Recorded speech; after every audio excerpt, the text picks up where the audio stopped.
So, why don't we start with you introducing yourself, other than my friend Charlie, who stayed with my grandparents in Lviv and called me at a very random hour of the night telling me that you're flying to Warsaw and you're going to stay at a hostel in Lviv during a mass migration of Ukrainian peoples.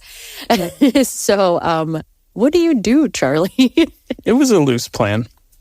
So right now, I don't know what I do, and that's actually becoming an increasing issue because I have my hands in a lot of different things.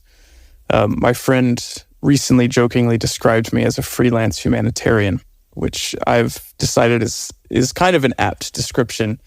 But I have been working for the better part of the last 5-6 years, both in my personal and professional life, on different types of advocacy work and making money when I need to. Very rarely do those two go hand in hand.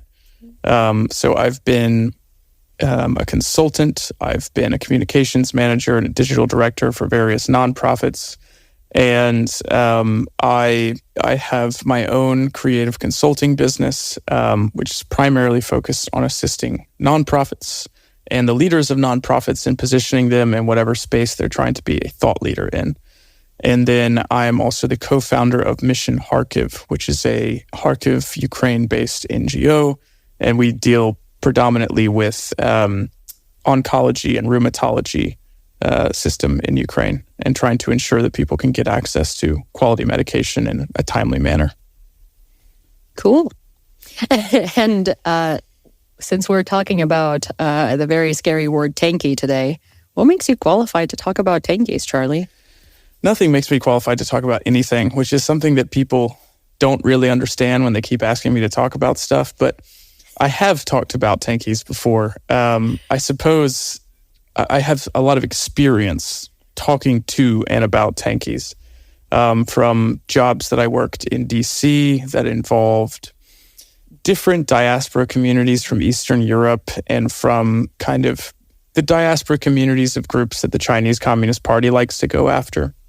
So I would occasionally encounter this type of individual as an archetype, and I found it incredibly interesting that someone would feel the need to spend hours on the internet defending the legacy of regimes, individuals, policies that are pretty universally, panned as evil or exploitative or totalitarian. Because they're not pandas. They really are. But and of course there are both sidesing of every story is a huge quality of the tanky, which I've come to realize. And it goes beyond mere devil's advocate for the sake of argument and more, let's whitewash the reputations of some of history's worst actors. And these people can tend to dominate some spaces on the internet, particularly in the online left. And that is predominantly where people have been encountering them. So what is a tanky? What's your best, elevator pitch for what a tanky is?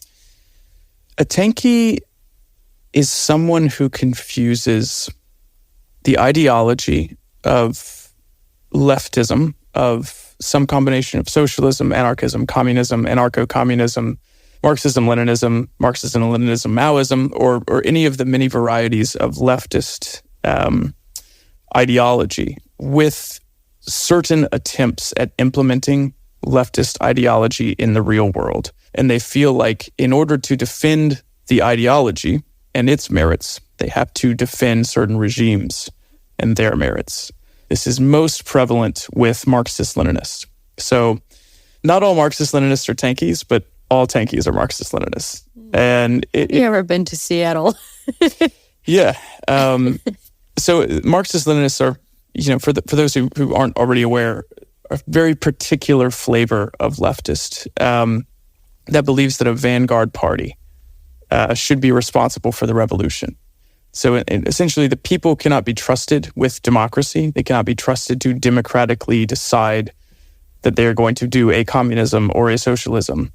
And so the only people who can do the communism and the socialism are these party cadres, the enlightened, initiated few, who ironically tend to mostly come out of the upper middle class, which is the very thing that these movements are trying to destroy. And examples of, Marxist-Leninist movements would be obviously Lenin and the Bolsheviks. Mao and his party in China, although they ended up creating something that looked a little bit different and had an altogether different emphasis than the Leninists had.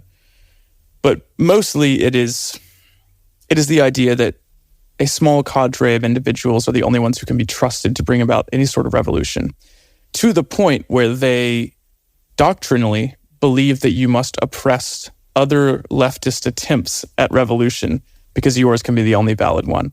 And that's where kind of the legacy of Marxist-Leninism comes in the modern day, where, leftists who critique existing regimes who were at one time Marxist-Leninists in flavor or character will be shut out and criticized by defenders of those regimes online, because squashing leftist dissent is a pretty historically key part or aspect of Marxism-Leninism.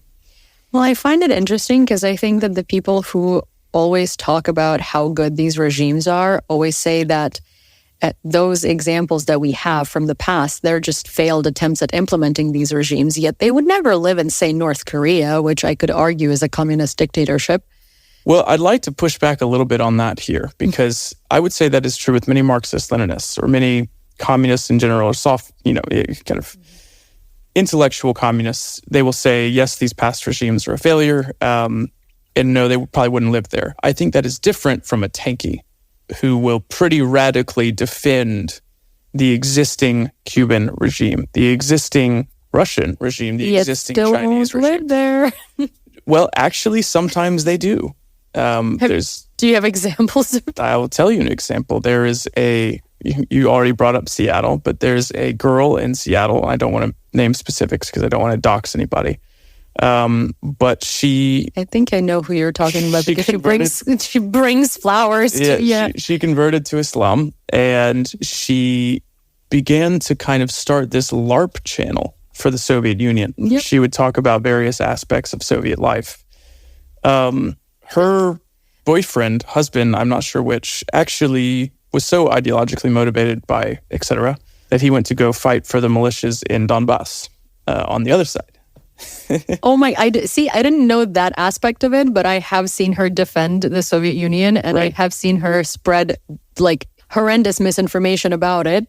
Yes, and make fun of Ukrainian women for being, crybabies and selfish and doing a lot of problematic stuff. Yeah, I know who you're talking about. And just generally doing a lot of whitewashing for the Soviet Union. And instead of saying that she's explicitly defending Russia, she just whines about Russophobia and etc. And then, of course, spreads the neo-Nazi conspiracy theory. Yeah, and editors note we might have to cut all of this just because, I'm not sure about doxing. I don't want to too specifically dox somebody. I don't think we're gonna dox her. I don't think most people know who this is. I think you and I know who this is because So for a real life modern example, you have this girl who got very popular on TikTok for talking about aspects of Soviet life in the Soviet Union, and she would often do so in costume, surrounded by icons of Lenin and all these various Soviet memorabilia.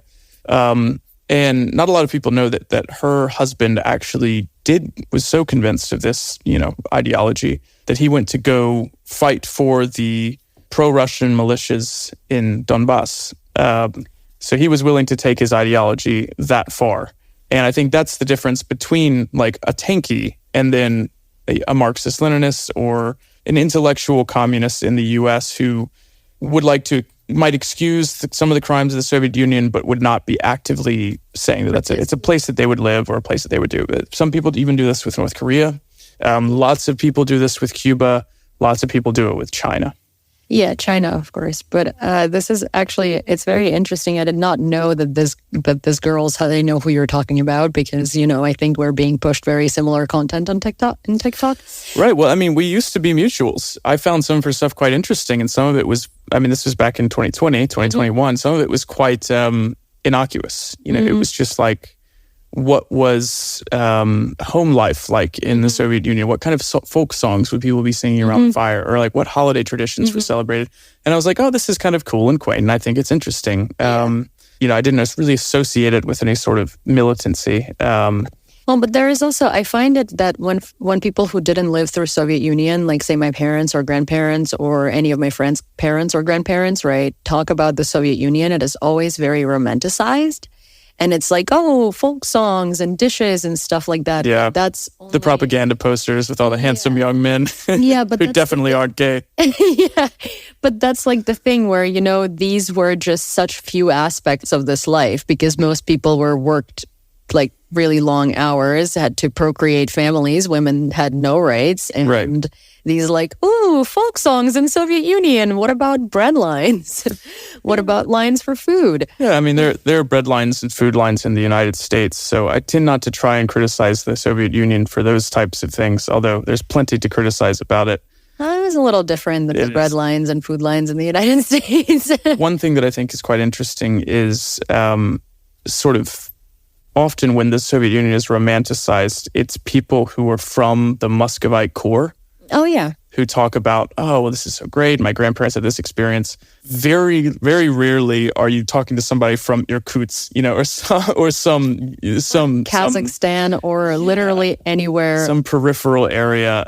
There were some countries that frankly benefited greatly from being part some of the Silk Road countries kind of benefited a lot from being in the Soviet Union because they got these infrastructure projects that turned them from kind of sort of nomadic, living off the land type people to, centers of science and technology and everything.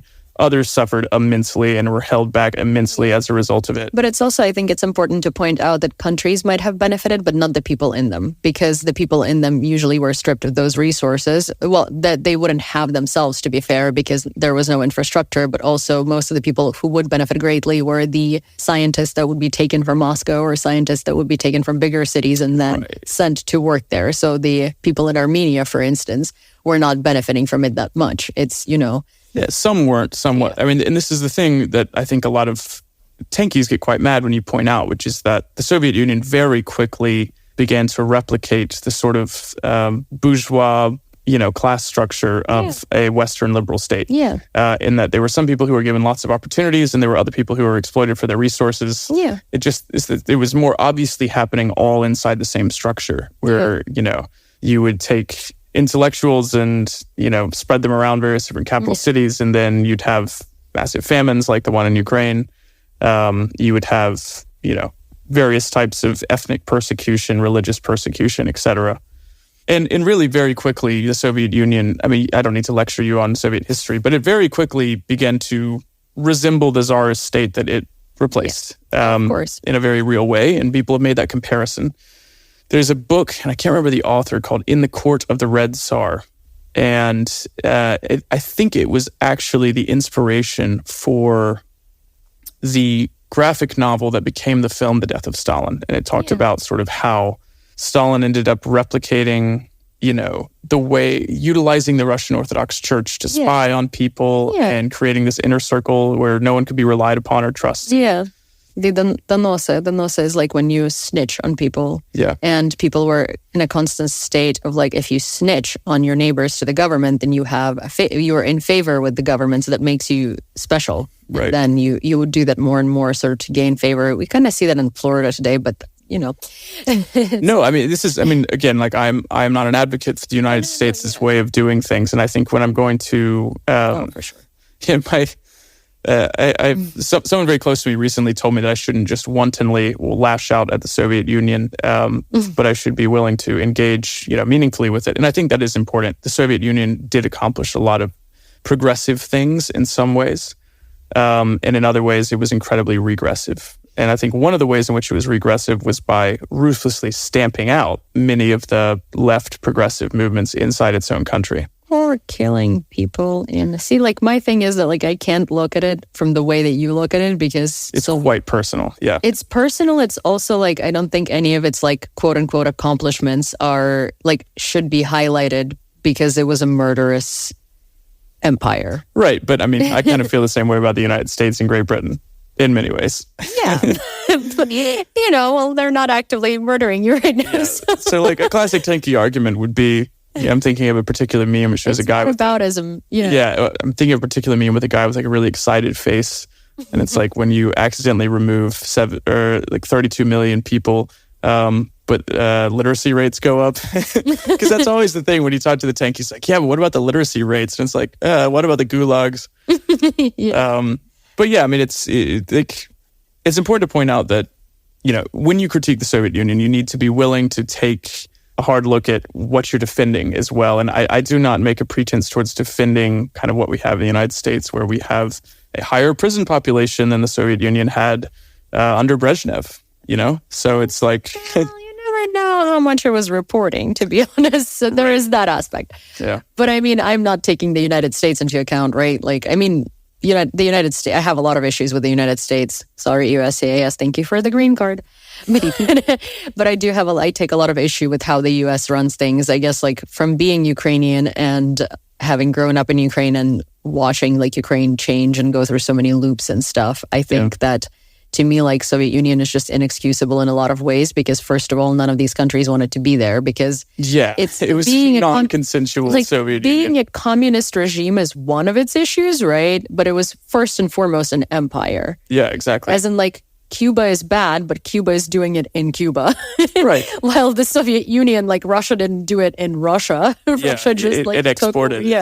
And that's, famously Stepan Bandera said about Bolshevism, Russian communism, he says, we are anti-Bolshevik, but we see this as a mask for just the classic Muscovite imperialist impulse, which is, I don't like Stepan Bandera, but I think that was a meaningful criticism, which a lot of the Eastern European countries, they didn't care what mask was used, whether it was the hammer and sickle.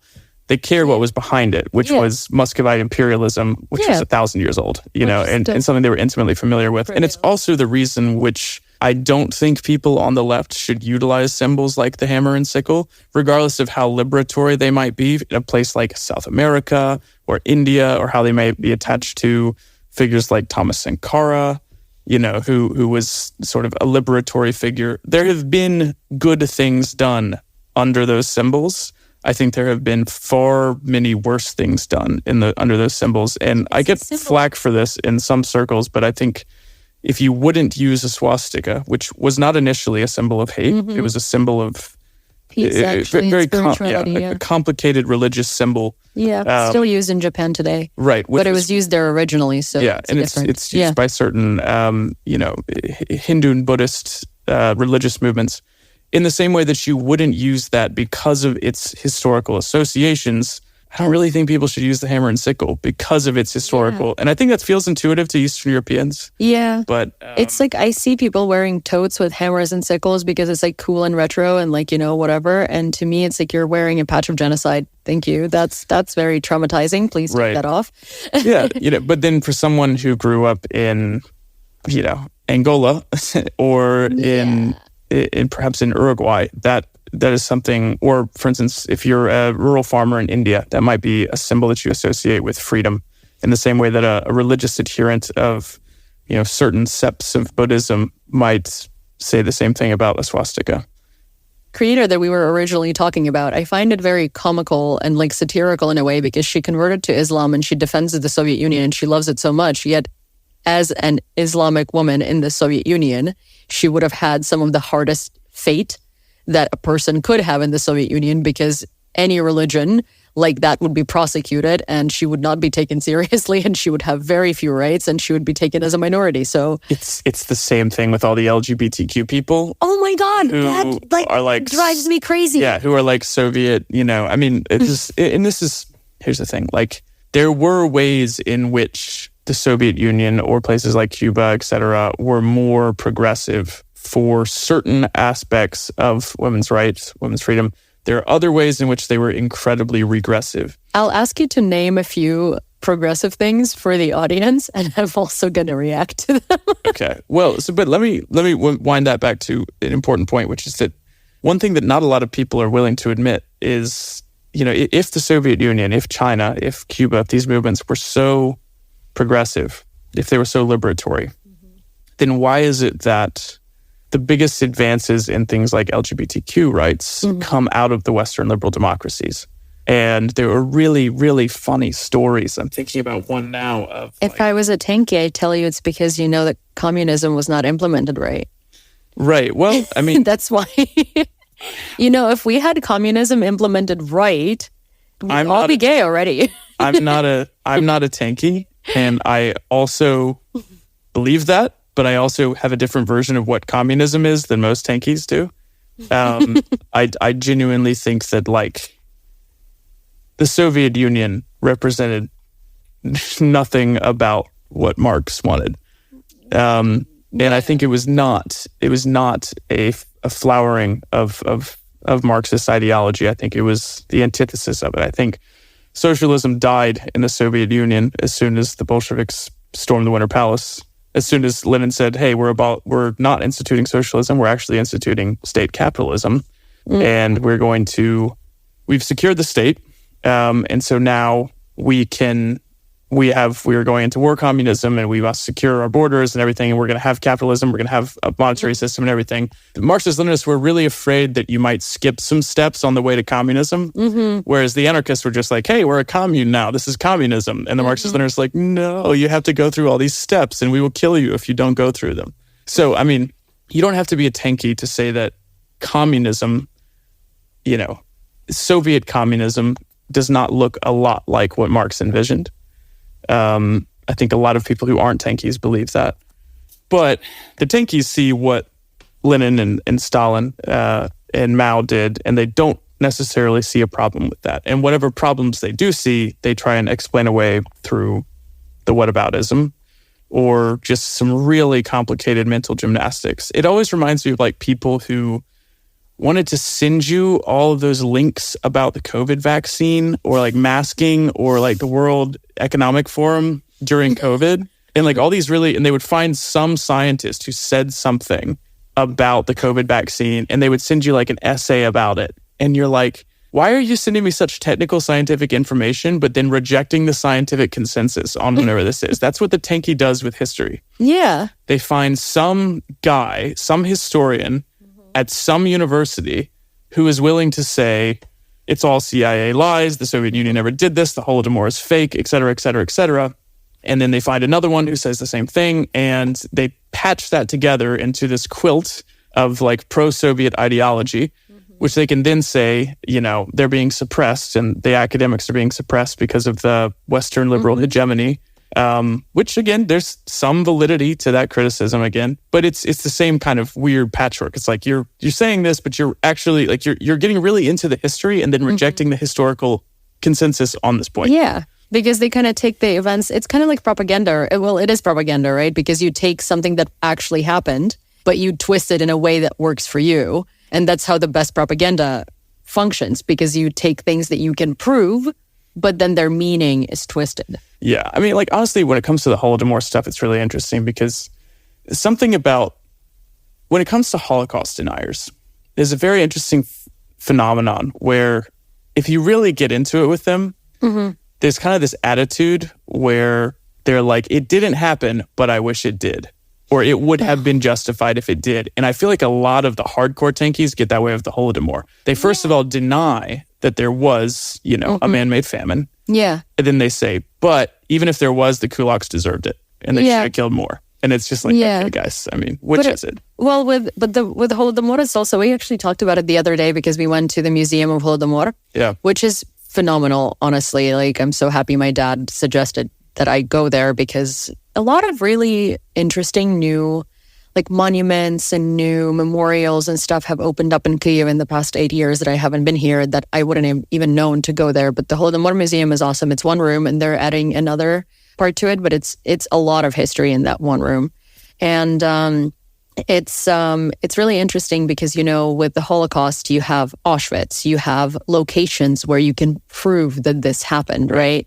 With Holodomor, the reason why so many countries denied it and denied that it was a genocide and wouldn't announce it as a genocide in their parliaments is because but where did that happen? There is no physical location that you can go to and be like, tons of people died here.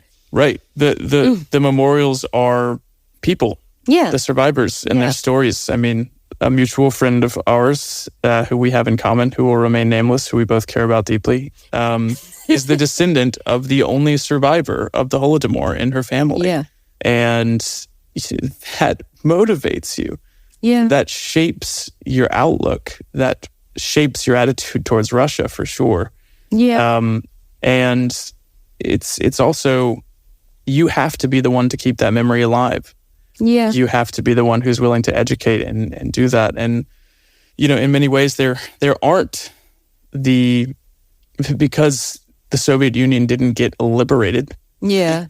There weren't just mountains of evidence left behind to prove it. Instead, you have basically 7 years of also hiding, bulldozing, everything. All this cultural erasure we're seeing now with Russia. Well, to be honest, I feel like, if at some point Russian Empire actually falls, because no one can convince me that it didn't, because it didn't. It just renamed itself to Soviet Union and then to the Russian Federation, but it's still an empire. Yeah. If you get to like far remote areas where gulags were a thing, at some point people are going to discover a lot of remains of people that were just shipped there to just be dumped, or people who were killed off there, and you will have a physical memorial and a physical place where you can see that evidence. Yes, but every time groups like Memorial actually do that, they get in a lot of trouble, or the government comes back in and releases just bulldozes it or prevents the excavation. I mean, there was this narrow window where between like 1999 and 2008, certain groups like Memorial were able to go and begin documenting the crimes of the Soviet Union. Yes. And even Putin was actually open to that at first. And then he realized that it was better for the Russian state to deny those crimes. And he started shutting down those organizations and those efforts. Yeah. Building new monuments to Lenin and to Stalin. They're still building it today. Yeah. There was just one that went up to Stalin, which is insane, like literally 2 weeks ago. Yeah. It was a whole unveiling and there was a parade and whatnot. Insane. I was watching it and it was just so surreal because it feels like the Soviet Union. I mean, have you ever been to Brighton Beach in the United States and New York? So there is this area that was originally a Ukrainian Jewish area from Odessa. It was called Little Odessa, and then Russians started migrating, and they now it's like the Russian area of New York. And a lot of these people moved right after the Soviet Union collapsed. No one speaks English. It's kind of the Soviet Union because basically all of the former Soviet people have moved there when the Soviet Union collapsed. And then also now the new people that move there are just like Ukrainians or Russians or whoever who want cheap housing where you don't need to like speak fluent English, and then they kind of figure it out and they either get out of there or don't. But so there is a very specific accent where if you were born in Brighton Beach, I can tell you were born in Brighton Beach because you have like this Russian twink to your American accent. I don't think twink is the word you're looking for. Like twinkle, I don't know. Twang. Yeah. Whatever. Twink is something very different. Okay, well, you have this Russian twang to your super American accent, and it sounds bizarre because you can really tell that this person is from Brighton Beach. And when you walk around there are groceries and there are things in stores that I have literally not seen in Ukraine since like the early 2000s. That's wild. They don't exist. Literally everything looks like the USSR. It's like a time capsule. Yes, and it's a really bad time capsule. And it's funny because my American friends will go there and they're like, this is so cool, Russian food, Ukrainian food. Like, oh my gosh, this is like just like Eastern Europe. And then I will go there. My mom went there and she immediately turned 180 and was like, I don't want to be here. Yeah. Traumatizing. And my grandmother was like, this is awful. I really don't want to be here. It's like... It's the same when, like, I don't know. I mean, I don't think that people who haven't been here realize how integrated into the Western liberal world Ukraine really is. I mean, case in point, sitting in this brand new, like, cafe today that could have been opened in Brooklyn. And they were playing Morgan Wallen on the radio. And, of course, that was terrible and it made me regret globalism. But, I mean, it's just... Kyiv is a modern city. It's not this sort of... So is quaint... Lviv. So is Lviv, yes. Although Lviv is intentionally charming and tries to retain its history in ways that Kyiv is more like, okay, It's like Warsaw and Krakow. Well, Kyiv is kind of like London, right? Where we were talking about it with Ola today because Ola is from Donetsk, but she has lived in Kyiv since she was 14 or 16 whenever the invasion happened, and the original invasion. And we were talking about how in Lviv right now, there is this oligarch that will remain nameless, but I hate you. So he has been building up the city. And he buys out these like historical looking buildings, right? The old school buildings, the Austrian Empire buildings that are so beautiful. And he literally turns them into these brutalist nightmares that are usually hotels. And they're so ugly. They're so freaking ugly. Like he will have a beautiful street of Austrian buildings. And then there is this brutalist. It looks like a dumpster. I hate it. I hate it so much. And I was saying that this is this is normal for London, right? Well, where you will have like a church and then it's been split. Juxtaposed with this, insane 1960s. Or it's been split in half and then there is a skyscraper coming out of the other side of the church. And this is like, I'm used to it in Kyiv. Like Kyiv has no architecture, unless you go to It doesn't Putin. have a distinct style. Yeah. It's like skyscrapers mixed with like old buildings, mixed with Soviet buildings, mixed with like 1100s buildings. It's just everything everywhere all at once. Yeah. Well, Lviv has always had character. And now there are these like Zaha Hadid-like buildings coming up, which I love her. Great architect. In Lviv, no. Yeah, that's distressing. Yeah. And then, mixed in with Khrushchevkas and all of these lovely structures that are basically glorified hostels with a bathroom for one floor with 70 apartments. All right, you know what we're gonna do? We're gonna talk about how does one become a tankie.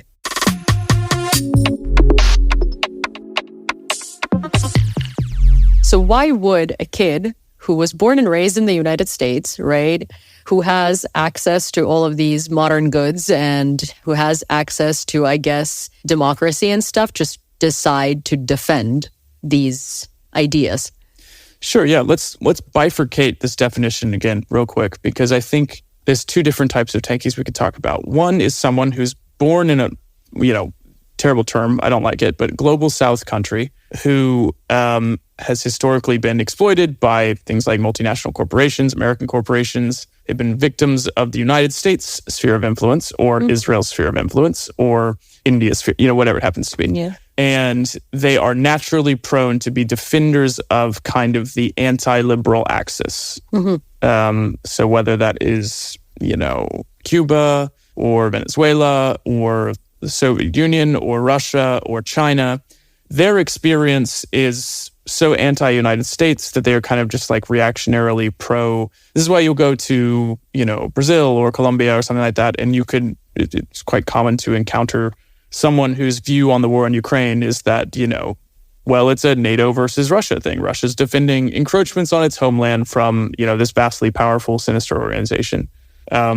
So that's kind of one type. And then you have the specifically online type that we have encountered, which is quite often someone who lives in Britain, France, the Netherlands, or the United States, in the heart of, Western liberal order.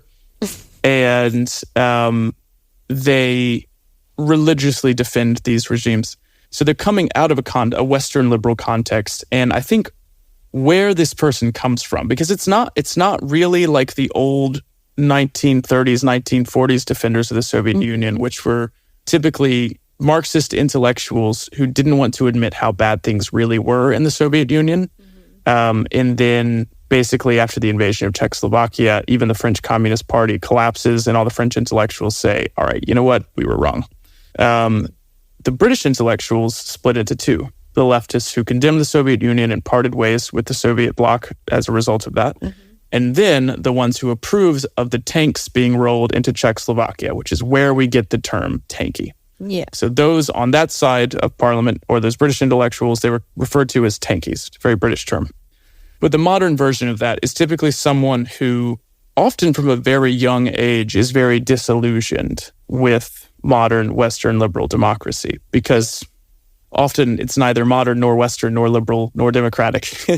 And you and I both know that, when your country is racked by extreme wealth inequality, a complete lack of public infrastructure, a huge immigration crisis, an opioid crisis that's claiming the lives of more people every day, and, you don't have access to healthcare, there is a strong tendency to want to look elsewhere for alternatives, either in the past or outside of your borders.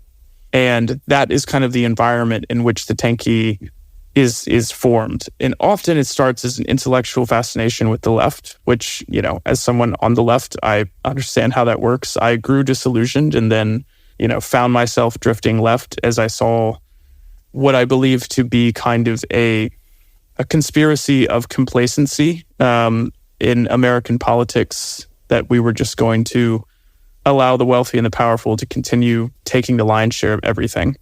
So it often starts that way. And then you begin to pick up, Confederates, comrades, people who agree with you. You go online for forums, you search various things, you find people who are opposed to this thing that you have decided you do not like, which is modern Western liberal democracy. And you might start with something mild. You might start with like Noam Chomsky. You might start with, a lot of people, Bernie Sanders was kind of the gateway into this. Yeah. He was the guy that, Bernie Sanders is not a tankie. Neither is Noam Chomsky. Noam Chomsky is a in many ways, he's a good leftist intellectual who's very quick to condemn, the atrocities of the communist past. Well, he was very interesting there on Ukraine for a second. He has terrible takes on Ukraine, as does who's the guy who's running for president? Green Party. Yeah, Cornel West for president? Is running for president. It typically has great takes on basically the fact that liberals and conservatives, at least, all their kids go to the same schools. Yeah. They're basically in it for the money. They stoke these culture war fires so that people stop realizing that they're being robbed blind by both parties. Yeah. His takes on Ukraine are terrible. And I can potentially forgive him that, because most people have one or two things that they are just terrible. But it to me, with both Noam Chomsky and with Cornel West, it indicates a lack of judgment, I think. But anyway, so people critique. Well, yeah, people who look for something better than the United States and start from something small, I suppose, when you don't have health care and you're broke and you live paycheck to paycheck, you go and you find out that there was universal health care in the Soviet Union. Right. But then you don't find out that it was taken out of your paycheck like everything else that was universal, and you were getting the bare minimum of what you could have decided to spend your money on, and you were robbed blind behind the scenes, but it was presented to you as if you had all of these. Right, yeah, all these benefits and everything. Because part of this, it wasn't communism. I mean, there were socialistic elements of the Soviet Union, but like a communist system would not have had a monetary system. It would have looked different. And so this is the point that people reach when they've done their Bernie Sanders and their Cornel West and their Noam Chomsky. I mean, most communists wouldn't want to support a president or run for president. So obviously Cornel West is not a communist in the traditional sense. So anyway, but people go down there, and then this is kind of where they hit the fork in the road. Yeah. And they either continue with that critique, but they allow themselves to listen to kind of the anti-authoritarian left. I feel like you're going to convert a couple of people into communists through this podcast unintentionally. I don't call myself a communist because I think it's an incredibly loaded term. I think it has historical connotations that I don't want to be associated with. It's the same reason I don't advertise being a Christian, because also has a lot of terms that I don't want to be associated with. You're like a critical Christian, which is like critical thinking Christian, where it's not just about like the label of Christianity, it's about your own kind of like what happens in your head, and it's about you and what happens in your head. It's not about imposing things on other people that are in your head. Right. Which I respect that a lot. I appreciate that. And I would hope the same goes for my political discourse as well. It's, if people are interested, I don't want to go too much into my own personal beliefs on things. If people are interested, we can do a 5-hour podcast on that next time. People can Google Murray Bookchin, or they can Google Abdullah Öcalan, who was the founder of the Kurdistan Liberation Party, and those two have an ideology which is loosely based on Bookchin's kind of ecological anarchism, which is anti-authoritarian and anti-capitalist, and is something very different from anything that they were trying to do in the Soviet Union. So that's, I'm willing to critique those things, and I went down that path, the anti-authoritarian path. And part of that is because I was a history major, and I understood that there is very little historical defense of a place like the Chinese Communist Party or the Soviet Union. And some people don't necessarily get that privilege. They encounter this online leftist matrix, and of this menu of options, they are faced with either you have this kind of loosey-goosey, hippie, anarchist, side of it, which can be kind of cool, whatever, but like not a whole lot of historical examples that working to pull from of that being, you've got Nestor Makhno in Ukraine, you have the Spanish Revolution. Makhno. Yeah, Makhno. And then you have the current Kurdish revolution. Well, not Kurdish. You have the revolution in North and East Syria, which is sort of an ongoing anarchist experiment. But beyond that, you don't really have a lot of examples until you go deep into the past to like indigenous movements, Irish kings. The issue with that is, right, like so I'm going to draw an example from you, right? So you read a lot of philosophy, very evident. But like, here's the thing. I think that a lot of people go online and they read these things and they don't analyze them and they don't have critical like thinking about it, right? Because if you like an idea, you will advocate for every single person that said that liked this idea. So for instance, you like the idea of communism or socialism, and you will go and defend every single communist or socialist or anyone who has tried to implement it, regardless of all the horrendous shit that they've done.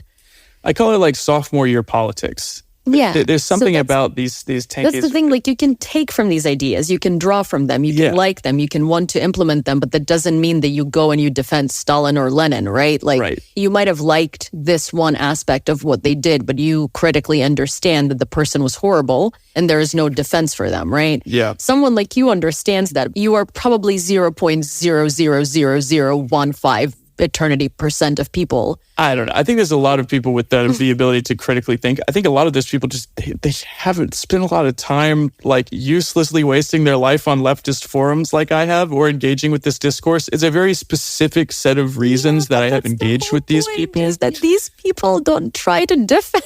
Well, that's the thing. But the thing is, like, when someone defends the Soviet Union online to someone who's unfamiliar with the historical ramifications of that, it doesn't mean that they lack critical thinking skills. They just haven't encountered that particular form of toxicity before and don't necessarily know how to counter it.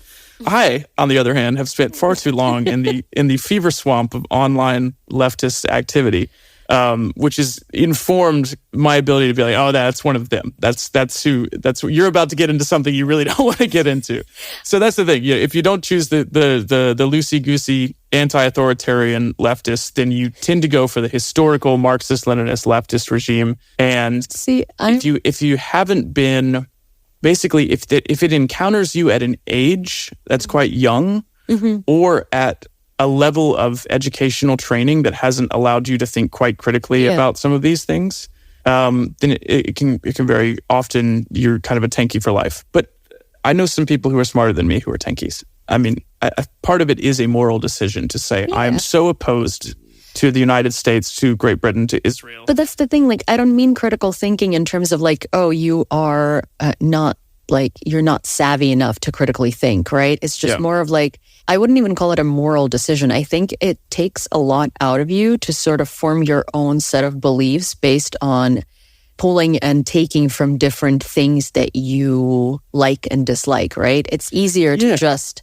kind of fit in line, right? Yeah, like Marxist-Leninism offers you a fully baked ideology that you can just slot into. It's got its historical examples. It has its saints. It has its martyrs. It has its symbols. And you also have people that are willing to implement that ideology for you. Whereas, like, if you are pulling and drawing from different things and kind of forming your own worldview, you have to be your own person, and you have to kind of analyze, okay, well, what's better for me in terms of, like, I don't know, living in the United States and who to vote for. Right. Because none of these people really represent me, right? Yeah. But if you are a tankie, you have tankies that are already there, you know? Well, and you have the glorious history of the Soviet Union and the Communist Party of China and the revolution in Cuba and all that sort of stuff, which, again, Cuba is a different matter than the Soviet Union and China, but that's a different podcast.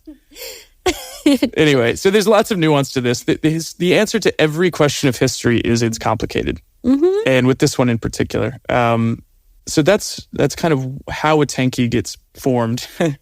I'm also going to make a sidebar here and say that I am so excited for you to post about this podcast on your TikTok, so all of the tankies that love you so much most of them have already blocked me. Oh, no. Yeah, no, I discovered this after I did kind of an anti-tanky video recently, where I said that basically I'd gone off TikTok for a while because it was stressful. I was getting I know. They were just that. Okay, so I saw that video. Yeah. And this is just the people supporting you who came out in the comments. That always happens. It's like when I get a reaction. No, but I mean, the last time I did any video mentioning tankies, I had like 75 of them stitch my video. Yeah, but was it like, but you mentioned tankies and you were talking about specific points. Here you were like saying, hey, I took a break because, this was a lot. I mean, I called them useless bootlickers and used a Wojak meme. Yeah, you did. But also, normally when you make these videos, we're like, well, I've been away for a while and this is the reason why. The people who support you will come out stronger than the tankies that might not. Right, but so they still I was hoping for at least one like nasty, toxic stitch, but I didn't even get any. Part of it is just, I mean, my TikTok is so like... It's okay, we'll bring that back. It's demonetized and it's shadow banned to hell and back, partially because the tankies keep reporting me, so I don't even expect it to reach much of anybody. But well, it is what it is. We'll work in that. Yeah. But I wanted to say, are you comfortable talking about your sibling? Okay. Yeah, I don't really want to talk. I mean, I've referenced offhand, people who I believe are like smarter than me or more capable or like who believe these things. Yeah, again, like I don't... Because the only like way in which I would want to like ask you about it is more like, like how does someone become a tanky, right? Like you have your family where you have your brother, your sibling. I think sibling is a more comfortable word in this stage. So your sibling and you technically grew up in the same environment, right? Yet we have you here and then we have... my CCCP Uyghur genocide denying sibling, Yes. But the thing is that like Ian has lots of reasons to believe the things that he does. I have emotional attachments to things that I believe based on my experiences. I hate Russia more than most because of what I've experienced. I have a reactionarily anti-Russian or anti-Soviet disposition, I'm willing to admit, because of the things that I've worked on, experienced, and seen. Ian experienced much more persecution and anxiety from the environment that we grew up in than I did. I kicked against the goads a lot, but I kicked against the goads in ways that were not as socially transgressive. And his journey is going to be a different one than mine. It's going to look different. I tend to be very careful about shielding family members from any sort of online discourse. And Ian and I still have very respectful conversations about these sorts of things. Like, he has said he wishes the war in Ukraine would end so that Ukrainians would stop suffering. And I've dug into that and basically I said, well, how does that happen? I was like, it can end tomorrow if Russian forces decide to withdraw. Yeah. Or it can end tomorrow if Ukraine succumbs, right? And like... Yeah, but I was like, but what people actually mean when they say that is Ukrainian concessions. Yeah. And they don't necessarily think that all the way through to its logical conclusion. Yeah, and lack of military action does not mean end of suffering. Yeah, exactly. It does not. I mean, why would you trust the architects of Bucha to justly rule their newly conquered land? And that's the thing is, it's just, I think people don't realize that Russia holds territory in Ukraine equivalent to the size of the United Kingdom. Yeah. Or that the ways in which they've been governing are reflective of a 1,000-year history of oppression towards their neighbor. And the other thing that they don't want to believe, because every tankie wants to believe there's this grand conspiracy between NATO and Zelensky and all that sort of stuff. Like, if Zelensky tried to give away Crimea to the Russians, he would be dragged out of office tomorrow. Yeah. And that's what people don't understand, is that what's preventing peace negotiations or whatever, the end to the war, is the fact that Ukrainians are not going to part with a single inch of their territory because they're so fucking tired of Russia being their neighborhood bully. Yeah, I find it very comical when people say things like, oh, your president does this or your president does that. It's like, no, my president represents me and what I want and what my neighbor wants and what my mom wants and my dad wants and everybody around me wants. And the second he stops representing that, he's literally going to be dragged out of the office. I have not talked to a single Ukrainian soldier or whatever who said that they're fighting for NATO or willing to die for NATO. No one wants to die for NATO, but also there is a vivid example of a president not representing Ukrainian people anymore, and that's Yanukovych. Yeah. He was literally almost dragged out of the office, but he fled to Russia. There wasn't a coup. He fled. He willingly just left and left behind lots of riches and a quite literal mansion that now is a museum of corruption because of gold toilets that have been found there and a lot of other ridiculous, ludicrous stuff. But that is a vivid example of what Ukrainians do when our democracy is not being implemented or acknowledged. Yeah, and I think I honestly wish, so it's interesting. There's an opportunity that may be coming up that would allow me to bring envoys from Global South countries to Ukraine as a sort of diplomatic effort. And I think that would actually be really cool to do with other people as well. Oh, I also did remember sorry, this is so not on podcast, but you asked me who you should link up with, and you should link up with Wikipedia from Azov, because remember you wanted to do that initiative of like the funding or a grant for Ukraine or something. So he actually is trying to do like accessibility in Ukraine because he has no leg. And the other day we were trying to cross the Shatik with him, and it was a... Yeah, he would be a good one. I mean, we didn't get that contract, unfortunately. So, but maybe if it comes back up, there will be future opportunities. I'm sure we can. I mean, I have a pitch to put together for the veterans thing. I mean, you should. Yeah, he's a veteran. He's from Azov. He was in like all sorts of hell. Mariupol, Azovstal, Russian captivity, everything. Yeah, he would be a great, face of that initiative if we decide to do that. Yes, and he would love to do that because every single time he gets offered to do any sort of initiative as a face of it, they literally just need a soldier because they only give grants to soldiers. And they're like, well, we'll give you half the money that we can launder through this. And he's like, I don't want that. I want a sidewalk that works for me. Yeah. That's wild. Yeah. I'm looking at her because she was there when it was happening, and it was like the saddest and the most comical thing on the planet because this like massive, he's like 6'3", okay? He's like this massive dude, literally like huge. And he needed me as an armrest to go down the stairs. Yeah. And then when we were going up the stairs, he like goes on the railing, and again, he's like huge. Yeah. He like touches the railing and goes, Meow.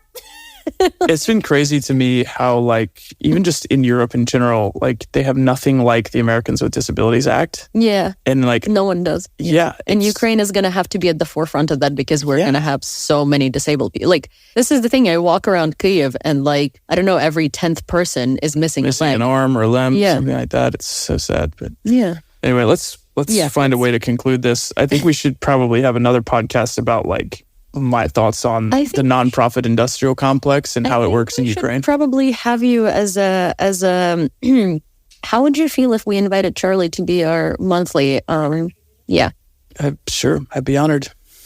But yes, we will give you revenue from your episodes. Sure, I would be happy to be a contributor. Yes, so how did you want to conclude that? Sorry. Well, I mean, it's your podcast. You tell me how you usually wrap things up. Well, on subject or off subject or whatever. We usually wrap things up on subject and then your thought, like, like a final thought. Yeah. Okay. Yeah, I guess, so my last word on the tanky thing is I'm actually probably more sympathetic towards these people than you are because I kind of understand the stew out of which they're spawned. And I understand why, like, a gay kid from rural Alabama who feels incredibly oppressed by his material conditions could find community and solidarity in a historico-political movement associated with something like the Soviet Union. So I don't actually, in my mind, that person is no worse than someone who's like super rah-rah United States. Yeah, like it's just kind of the same thing to me. Both are historically atrocious. Yeah. Historically atrocious, yeah. So I think there's a lot of people who get into the left for the right reasons, and then they take the wrong fork in the road. So for people who might be kind of at that fork, or maybe even a little bit down the wrong way, I think there's always time to kind of go back, and you find different heroes, you find different thought leaders, and take, just in general, the anti-authoritarian path is usually the better one, no matter what other people tell you. For those people who are looking for a hero, you can come here and listen to Charlie because, he seems to be all right. No, I'm definitely not. I very intentionally try not to set myself up as any sort of thought leader or figure because of my beliefs I grew up surrounded by authoritarians. Yeah. By people in positions of spiritual and political, religious power who abused it. And that left lifelong impacts. on people who grew up in those environs. And so I think if I have an agenda, if I have a creed, it's that rebellion against an unjust authority needs to start with a rebellion against authority itself and the concentration of power. Yeah. So maybe take Charlie as an inspiration and don't listen to him. Exactly. You have to kill your heroes. And also maybe call him Charles, because nobody in the world except for me calls him Charlie. Yes. Probably call him Charles. I answer to anything, though. I answer to McBryde, to Charlie, to McBrisket, to pretty much anything off the McDonald's menu. I've been called it all. So Well, I just never Chuck or Chad. Yeah. So if you would like to go through the list of different names that we can call you, we'd like to invite you to be a contributor monthly on this podcast, because, I think there is a lot of topics that we could have branched out into, but probably do not have time anymore. Sure. I appreciate that. Yeah, I'd be happy to do that. Great. So I guess we will hear from McBrisket. Oh, God. Should not have provided you with that information. when he's gonna be on the menu next month. Well, thank you for having me on, Yewleea. Yeah, thank you for coming over. All right. Do pobачення. Oh, wow, look at you.